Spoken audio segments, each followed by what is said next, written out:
My judgment, and I think the judgment of most Australians, is that you've got to strike a balance. You've got to strike a balance so that you grow the pie and then make sure that everyone gets a fair share of it. But you've got to be very careful that in your efforts to go after people on earning over $180,000 or going after business, which is what Mr Shorten is currently campaigning against, you've got to be very careful that you don't end up shrinking the whole pie.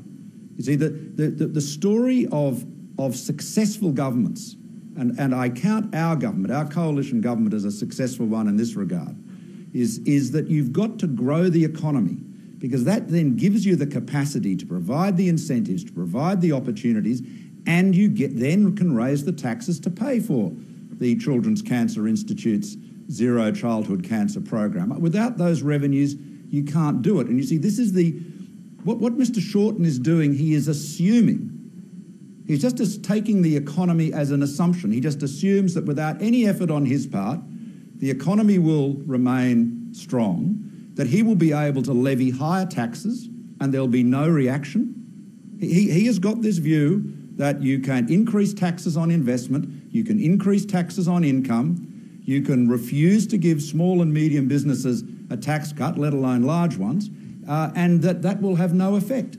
Well, he's kidding himself. You know, the truth is, governments need to provide incentives for growth, and we've done that. That's what our National Economic Plan does. Innovation and science, investment in research, trade export deals. Look at those trade figures. You know, just think of this. Where would we be with those trade figures today if Labor had had its way and there hadn't been a China-Australia free trade agreement? They campaigned against that.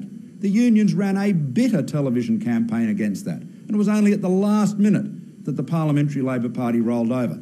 Let's not kid ourselves. Mr Shorten is waging a war against business and enterprise. Australians know that you need strong businesses, strong investment, lots of jobs, a strong economy, because that provides the revenues that enables us to do all of the things we need to do, including finding cures for childhood cancer. Thank you very much.